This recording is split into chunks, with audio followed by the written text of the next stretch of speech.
Sumqayıtdan Bakıya gələnlərə şad xəbər.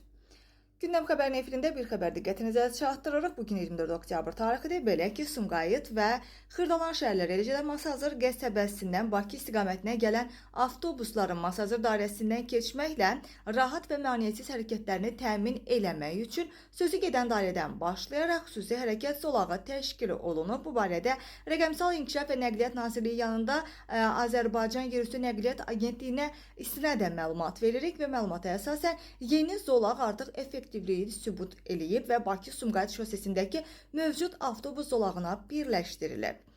Nəticədə paytaxt istiqamətində hərəkət edən avtobuslarla sərnişinlərin əlavə vaxt itkisinə məruz qalmadan daşınması təmin olunub. Təşkil edilən xüsusi hərəkət zolağı ilə 10 marşrut xətti üzrə 130 avtobus ümumilikdə 650 dəfə hərəkət edir və gün ərzində bu avtobuslardan istifadə edən 40 minə yaxın sərnişinin sıxlıqda qalmayaraq rahat daşınması həyata keçirilir. Bildirilir ki, gündəlik Xırdalan şəhəri və Masazır qəsəbəsindən paytaxta 170 minə yaxın sərnişin daxil olur.